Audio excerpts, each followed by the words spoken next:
audição, Dr. Felipe Salles Júnior, ele que é fonoaudiólogo, está aqui conosco para falar aí desses problemas de audição. Muito bem, detectado que o paciente, enfim, o indivíduo tem um problema de audição, existem alguns tratamentos antes de colocar já direto o aparelho, por exemplo, doutor?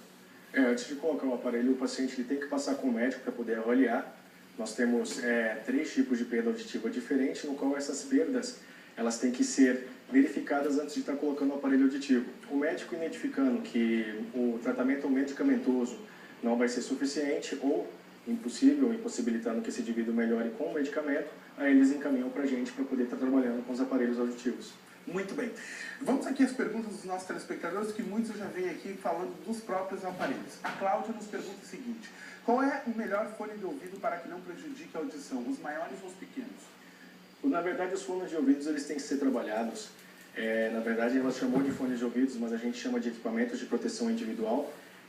Eles são utilizados de acordo com o lugar e com a exposição de ruído de um determinado ambiente e a exposição que ele vai ficar lá dentro, né? Então, na verdade, se ele estiver num lugar com um determinado índice de som, de ruído, aí a gente tem que olhar o protetor específico para aquela situação. Então, dependendo se for muito barulho, como ela mesma perguntou, aí teria que ser um protetor maior, uma concha. Agora, se for em um local onde a exposição é menor do paciente, do trabalhador, na verdade, e o nível de ruído também não é tão elevado, aí a gente pode colocar um abafador. Eu acho que aqui nós temos bastante esse problema que muitos que trabalham na agroindústria, né? Então precisam bastante desses fones de ouvido. Muito bem, o seu Valdomiro do loteamento Carolina, como pode identificar se está ou não perdendo a audição? Precisa ir ao médico ou na farmácia? E aqui ele pergunta de fazer limpeza no ouvido, doutor. Existe isso? Sim, existe. Na verdade, o meato acústico, ele produz uma cera. A cera que nós temos no nosso ouvido, ela é benigna, ela faz bem. Então, é normal o ouvido estar produzindo a cera e, a partir do tempo, a pessoa envelhecendo, pode acumular a cera dentro do ouvido e aí a gente tem que fazer uma lavagem. Quem faz essa lavagem é o próprio médico, é o otorrinolaringologista. Então, após fazer esse procedimento da lavagem, aí o paciente pode ter uma melhora aí, um pouquinho na audição. Muito bem. A dona Terezinha, do Quedas do Palmo Talhares, queremos agradecer a audiência de todos os nossos telespectadores. Ela nos pergunta o seguinte: a filha dela ganhou neném e o exame do ouvido não foi feito porque as enfermeiras não conseguiram. Por quê? Bom, na verdade o exame da orelhinha ele tem que ser feito por um fonoaudiólogo específico, né? Provavelmente deve ter se confundido qual é o exame que deveria ser feito pela enfermeira.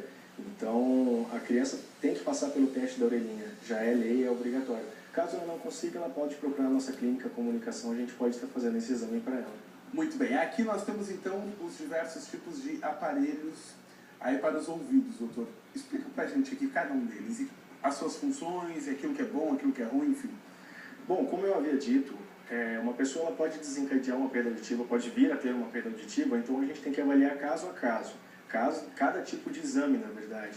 Então, a partir de então, eu consigo mostrar qual é o aparelho auditivo que seria mais eficaz para esse paciente. Então, para aquelas pessoas que ficam preocupadas com a estética, medo de aparelho auditivo atrás da orelha, que é muito grande, que aparece, a gente conseguiu acabar com esse estigma. A gente trabalha com os aparelhos auditivos desse tipo, que fica dentro do ouvido. Para essa câmera aqui. Para essa câmera aqui. Tá. Esse aparelhinho ele fica dentro do ouvido, tá? Esse daqui é o molde da minha orelha. Eu vou colocar para vocês verem como fica. Olha só, é mais ou menos que nem o ponto eletrônico que a gente tem aqui, que aliás eu faço tempo que não uso o meu, mas... Exatamente. Então nós temos esse aparelhinho que fica dentro do ouvido, ele é bem invisível, né? A não ser que a pessoa possa estar na lateral e consiga se perceber um pouco. E nós temos também os que ficam atrás da orelha, que eles são bem pequenos também, e que a gente pode acabar com esse preconceito que o aparelho auditivo é grande. Hoje em dia a gente trabalha lá na clínica comunicação com aparelhos auditivos com qualidade de som 3D. Hoje em dia tudo é 3D, né? O cinema é 3D, o som é 3D. E aí agora nós temos... Só o dinheiro que não é 3D, né? E agora a gente tem a exclusividade de estar trabalhando com aparelhos auditivos com som em 3D. Uma pessoa que na verdade tem uma perda auditiva, eles chegam pra gente com as queixas que a gente já havia comentado, mas o que eles realmente querem é voltar a ouvir bem. Então, hoje em dia, com os aparelhos auditivos, a melhor tecnologia de som é essa que a gente já tem, com qualidade de som 3D, ou Surround Sound, como é mais conhecido. Ok, tá chegando mais perguntas ali, o Diego vai trazer pra gente aqui, tá? E daí nós vamos encerrar esse bloco e também aí a sua participação, porque nós temos depois na sequência, temos mais uma outra reportagem especial pro pessoal de casa. Esse aqui, doutor, pode trazer, Diego, vem aqui, faz pra gente aqui, fazendo favor, que nós já estamos encerrando o bloco. Muito obrigado. Quais os fatores que desencadeiam a produção de cerume? Ela teve problema quando criança e voltou agora depois de adulto. O nome dela é Luana e ela mora no Presidente Médici. Eu não entendi a pergunta da Luana. Quais os fatores que desencadeiam a produção de cerume? Acho que é o excesso de cera, seria isso? Sim, é natural. Não existe um fator predominante. A pessoa já nasce e já morre produzindo cera. É normal. Ah, ela disse que teve o problema quando criança e voltou agora depois de adulto. Bom, na verdade ela sempre teve. O que acontece é que umas pessoas produzem mais do que outras. Muito bem. Muito obrigado, Luana. E o Luéder.